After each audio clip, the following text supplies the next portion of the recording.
नमस्कार। News point में आज मैं कादम्बिनी शर्मा हूं आपके साथ। आज इस कार्यक्रम में दिन की 3 बड़ी खबरें। पहली खबर, गरीबी की तथाकथित रेखा एक बार फिर खींची गई है, लेकिन समस्या ये है कि पिछली वाली रेखा से बहुत दूर नहीं खींची गई है।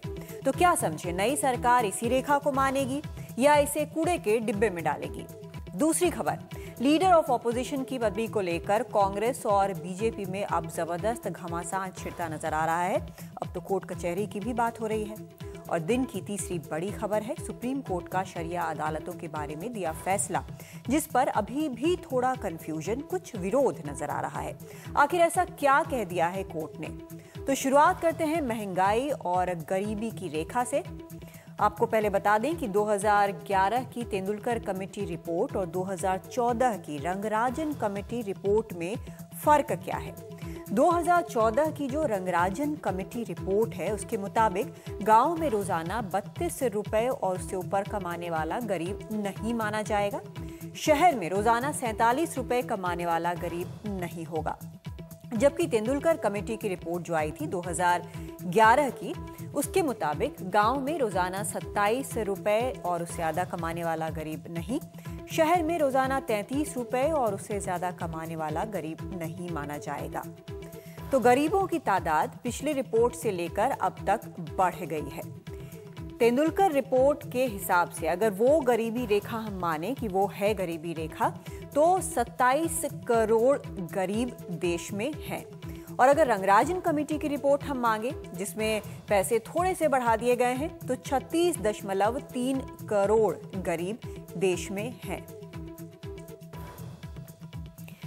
तो ये नई परिभाषा रंगराजन कमेटी ने दे दी है गरीबी रेखा की, और कमेटी ने साल 2011-12 के लिए ग्रामीण इलाकों का भी हिसाब दे दिया है, शहरी इलाकों का भी हिसाब दे दिया है। लेकिन बीजेपी के कुछ नेता इस रिपोर्ट से नाखुश बताए जा रहे हैं। हमारे संवाददाता मध्य प्रदेश के विदिशा पहुंचे और जमीनी हकीकत, जहां पर इस रेखा के अलावा बाकी जो हकीकत होती है, जो रोज लोग जीते हैं, वो क्या है, वो बताने की कोशिश की।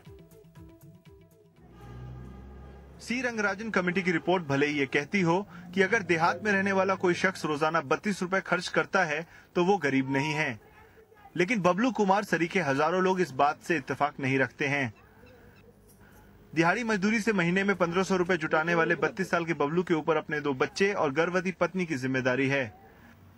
लेकिन जब 3 वक्त के खाने के लिए रोजाना 50 रुपए की कमाई कम पड़ती है तो 32 रुपए में क्या होगा? 30-35 रुपए आटा सामान का हो जाता है, दाल दमन का, और हम कहीं काम वाम पे जाते हैं, 10-20 रुपए उधर उठ जाते हैं चाय पानी में, और 10-20 रुपए हमारी पत्नी गर्भवती है, 10-20 रुपए गोली दवाई उनकी आती है, तो यही 60 रुपए खर्चा हो जाता है 7 दिन भर कम से कम। बिना किसी जमा पूंजी के बबलू को इस बात की फिक्र हो रही है कि घर में नया मेहमान का स्वागत कैसे होगा। पत्नी की डिलीवरी के वक्त कम से कम 5000 रुपयों का खर्च आएगा। उसके 2 बच्चे रंजीत और इंदर सिर्फ इस वजह से स्कूल नहीं जा पाते क्योंकि बबलू के पास पैसे नहीं हैं। आपके पति 1500 रुपए महीना कमाते हैं, तो खाना वाना अच्छे से बना पाते हैं? दिक्कत होती है? दिक्कत होती है। वो तो क्या दिक्कत होती है? वो खाना वाना में भी, रोटी मोटी में भी बनाते, तो पैसे घर में कुछ बच्चों को खाना अच्छा नहीं दे पाते। अच्छा, सी रंगराजन पैनल ये कहता है कि भारत के अगर आप किसी भी गांव में 32 रुपए प्रतिदिन खर्च कर रहे हैं तो आप गरीब नहीं हैं। लेकिन ये जो यहाँ पे गांव वाले हैं वो इस बात से वाकिफ नहीं रखते हैं, क्योंकि जो 32 रुपए का आंकड़ा दिया गया है, उनका कहना है कि जीविका चलाने के लिए नाकाफी है। भोपाल से कैमरा पर्सन रिजवान खान के साथ सिद्धार्थ रंजन दास, एनडीटीवी इंडिया के लिए। और ये सिर्फ अकेली रिपोर्ट नहीं है, ऐसे कई जो उदाहरण हैं आप रोज अपने आसपास देखते होंगे, चाहे फुटपाथ पर, चाहे किसी झुग्गी झोपड़ी में, हर जगह ऐसे उदाहरण आपको जरूर नजर आते होंगे।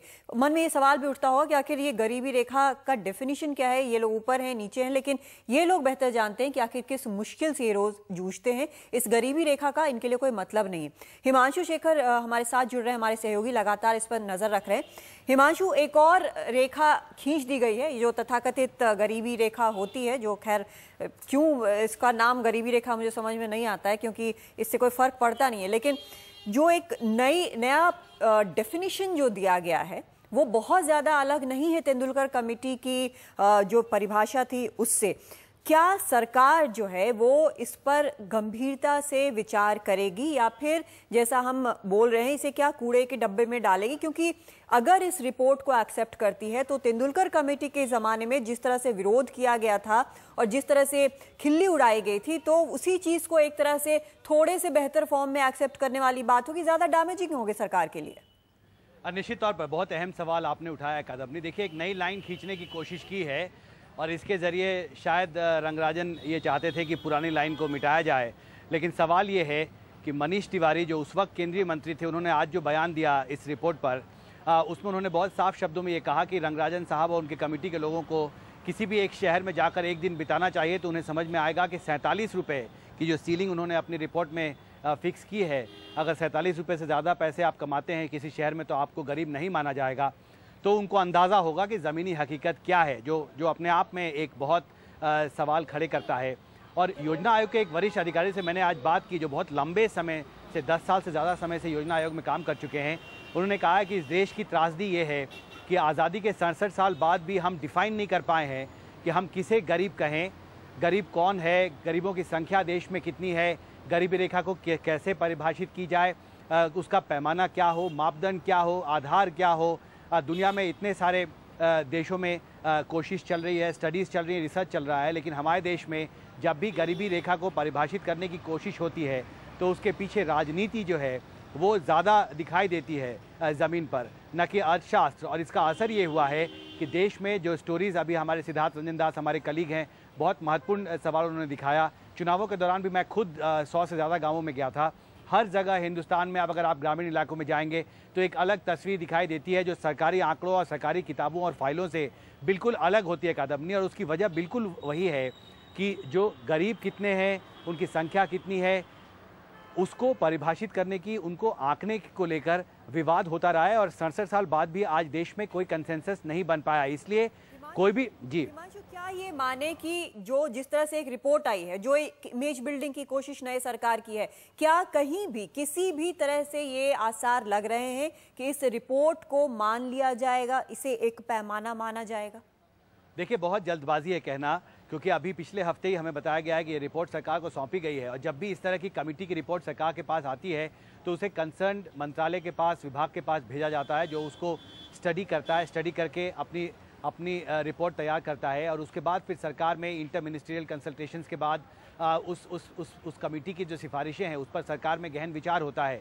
तो वो प्रक्रिया लंबी है, लेकिन जो पहली प्रतिक्रिया हमें संसद में मिली आज, उमा भारती ने बहुत साफ शब्दों में कहा कि देखिए, जब भी गरीबी को लेकर आंकड़े सार्वजनिक किए जाते हैं सरकारी फाइलों में और सरकारी कमेटियों की तरफ से, वो मुझे हमेशा से भ्रमित करने वाले लगे हैं।